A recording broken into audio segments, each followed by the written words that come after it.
In this video, we are going to sketch inverse relations given a relation, and we're going to state the domain and the range of both the original relation and the inverse.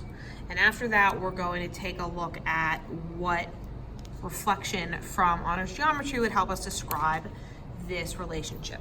So let's start by examining this first relation, which is a line, so it's a function, and I noticed that there are 3 points clearly identified. So what I'm going to do is I'm just going to make a quick table.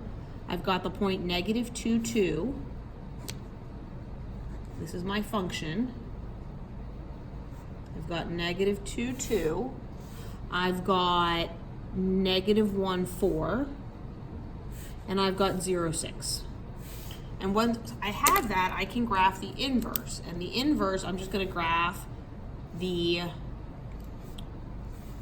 opposite. So I've got 2, oops, sorry about that, 2, negative 2.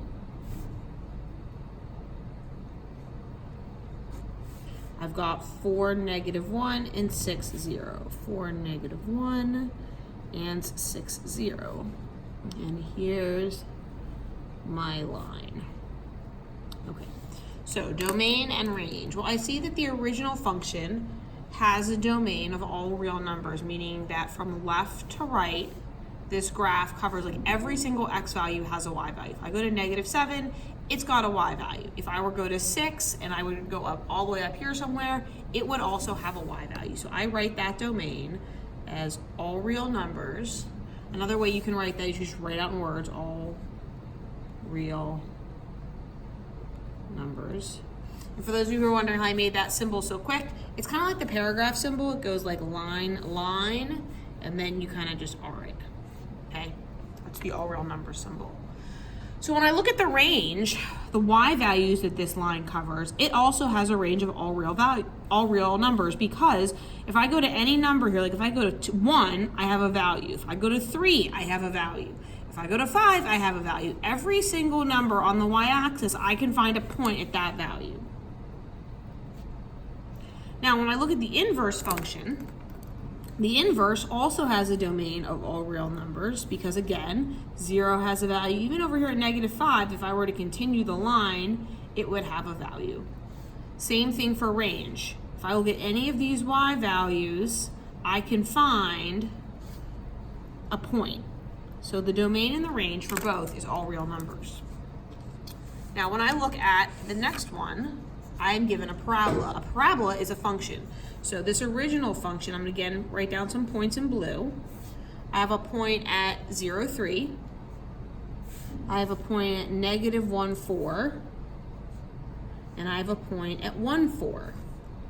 So now I'm going to, for the inverse, I'm just going to swap them.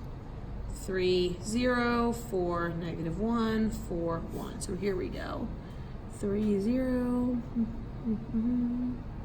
And that was the vertex here, so I'm just going to continue. Okay. Now, the function, the original relation, which is a function, has a domain of all real numbers, because again, even if I'm here at negative 7 and I go where the graph continues, I have a point there. But when I get to the range, I do not have a range of all real numbers. The reason is I don't have any points on this function at negative 7, negative 6, negative 5, all the way up. My first value is at 3. At 2, there's nothing here. There's something on the inverse, but not the original. So I say that my range is 3 and everything higher. The way I'm going to write that is y is greater than or equal to 3. Now, for the inverse function, I do not have a domain of all real numbers, because I don't have any x values until I hit positive 3. And then I've got like actually 2 at 4, I've got 2 at 5 on the inverse relation, 2 at 6, and so on. So I'm going to say the inverse has a domain of x is greater than or equal to 3. The range, however, is all real numbers, because if I go down to negative 7 and I were to like continue this curve, I would find something over here. And same thing, like if I go to 4 and I continue, I would find something over here. Every y value has a point on our green inverse. So what I want you to do, this is exactly the same. Oh, no, it's not. Oh, wait, we didn't finish number 1. Sorry. What relationship describes,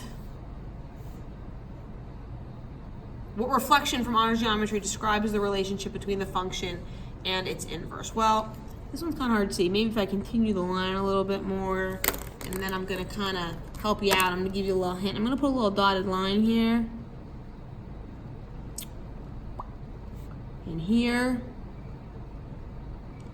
And then I'm going to do the same thing down here. And I want you to take a look at the graphs on page 11 again.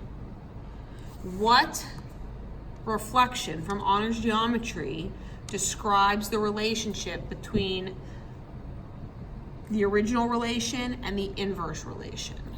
And hopefully you said letter C is a reflection over, the line y equals x. This line y equals x, if I were to take the black and I reflect it over this line, I get the inverse. Okay, now let's turn to page 12. Okay, on page 12, the wording is a little different. It says, given each function, sketch the inverse function. Now take a look, flip back to page 11. What did the directions say on page 11 for A? It says, given each function, sketch the inverse relation.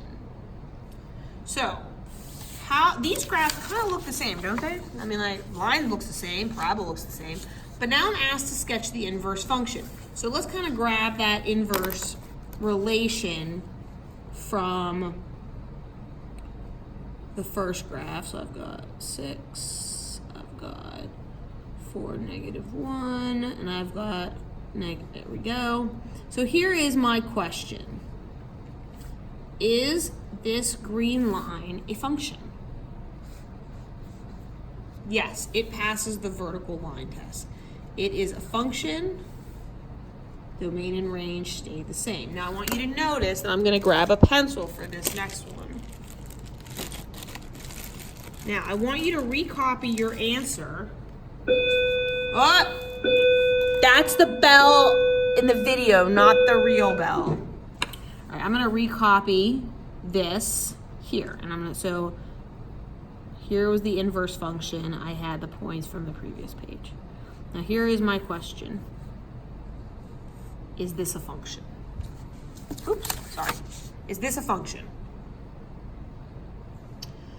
No, it is not a function. From Algebra 1, we would say it's not a function because it does not pass the vertical line test. Here at 4, if I were to draw a vertical line, it doesn't pass. Now, a more sophisticated way of looking at this is if I have an input of 4, if I was looking at this function and my input is 4, what is my output?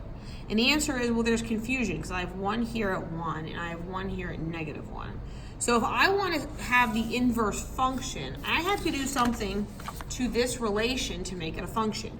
And I'm going to flip my pencil over and I'm literally just going to erase the bottom half.